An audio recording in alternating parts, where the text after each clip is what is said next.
apa yang menjadi agenda kepada orang-orang Yahudi dan Nasrani ingin merosakkan orang Islam. Merosak Islam dan merosak orang-orang Islam dengan mengajak mereka ikut agama mereka, cara mereka yang batil. Walan tarda ankal yahudu walan nasara hatta tattabi'a millatahum. Kamu tidak akan reda kepada kamu orang-orang Yahudi dan Nasrani sehingga kamu mengikuti agama mereka. Mengikuti agama mereka tak semestinya mengikuti ajaran agama, tetapi mengikuti semua apa mereka lakukan, termasuk budaya mereka, termasuk gaya hidup mereka, termasuk apa-apa yang menjadi perbuatan kepada mereka akan diikuti oleh kaum muslimin, dan mereka orang-orang Yahudi atau Nasrani tidak akan puas hati Islam berkembang. Walaupun Abu Amir ini hidup di tengah-tengah orang-orang musyrik, orang-orang yang sembah berhala, dia tak begitu geram. Tapi ketika Islam mulai tersebar, dia geram. Kan padahal sama orang musyrik tidak beriman kepada agama Nasrani. Islam pun tidak beriman seperti agama Nasrani yang diyakini sekarang. Tapi dia lebih geram dengan Islam berbandingkan orang-orang musyrik, walaupun sama-sama bukan agama dia. Menunjukkan hasad dengkinya kepada Islam. Oleh sebab itu dikatakan oleh Rasulullah SAW tentang apa yang menjadi agenda kepada orang-orang Yahudi dan Nasrani ingin merosakkan orang Islam. Setelah Allah menyebutkan dalam Quran tadi, orang-orang Yahudi dan Nasrani tidak akan rela kepada kamu, wahai muslimin, sehingga kamu mengikuti cara mereka. Kata Nabi, la tattabi'anna sanana man qablakum shibran bi shibrin wa dhira'an bi dhira'in hatta law dakhala ahadukum juhra dhabbin la dakhaltumuh. Kamu merujuk kepada umat Islam akan mengikuti golongan orang-orang sebelum kamu, satu jengkal demi satu jengkal, sehasta demi sehasta, sehingga kalau mereka masuk ke lubang biawak, kamu pun akan ikut lubang biawak. Kata sahabat, siapa mereka wahai Rasulullah? Adakah orang-orang Yahudi dan Nasrani? Kata Nabi, siapa lagi? Ini menunjukkan jelasnya orang-orang yang berusaha untuk merosak Islam dan merosak orang-orang Islam dengan mengajak mereka ikut agama mereka, cara mereka yang batil, gaya mereka yang menyimpang daripada sopan santun dan nilai-nilai murni serta akhlak.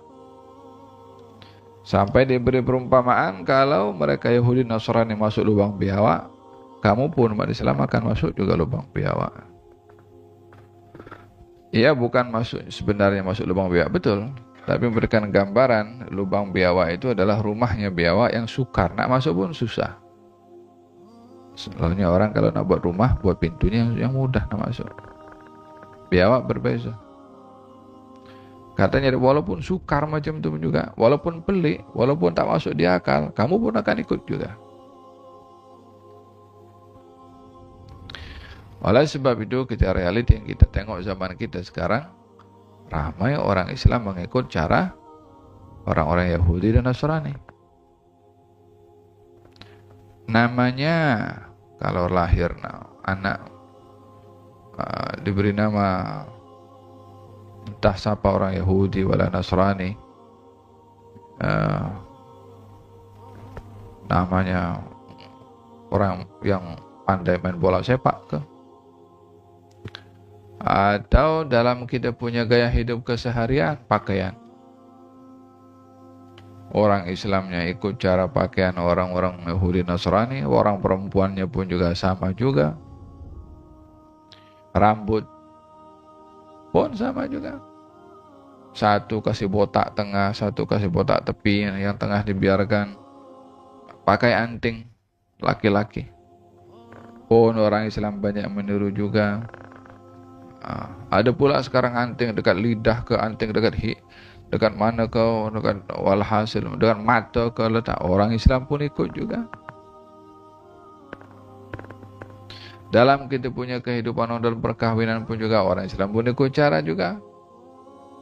cara gaun pengantinnya, ada penampilannya, musiknya, cara pendedahan pada acara di dewannya.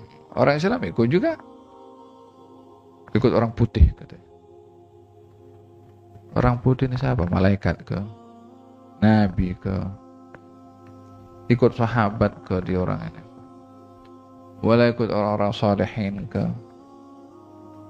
Orang Islam tak apa, ikut juga. Paham tuh? Hari jadinya pun sekarang,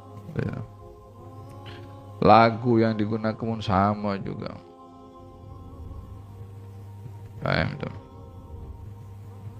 Pun sekarang Halloween pun ikut juga punya Halloween. Inna lillahi wa inna ilaihi raji'un.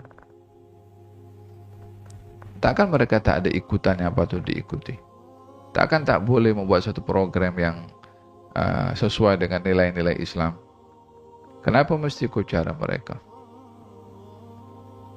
Alla tattabi'anna sanana man qablakum shibran bi shibrin wa dhira'an bi dhira'in hatta law dakhala ahaduhum juhra dhabbin la dakhaltuhu.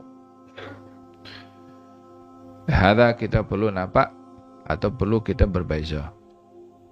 Khaliful Yahudi wan Nasara. Berbezalah kamu dengan orang-orang Yahudi dan Nasrani.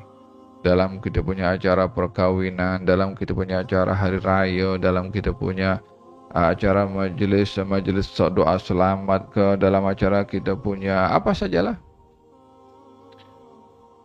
Faham tu?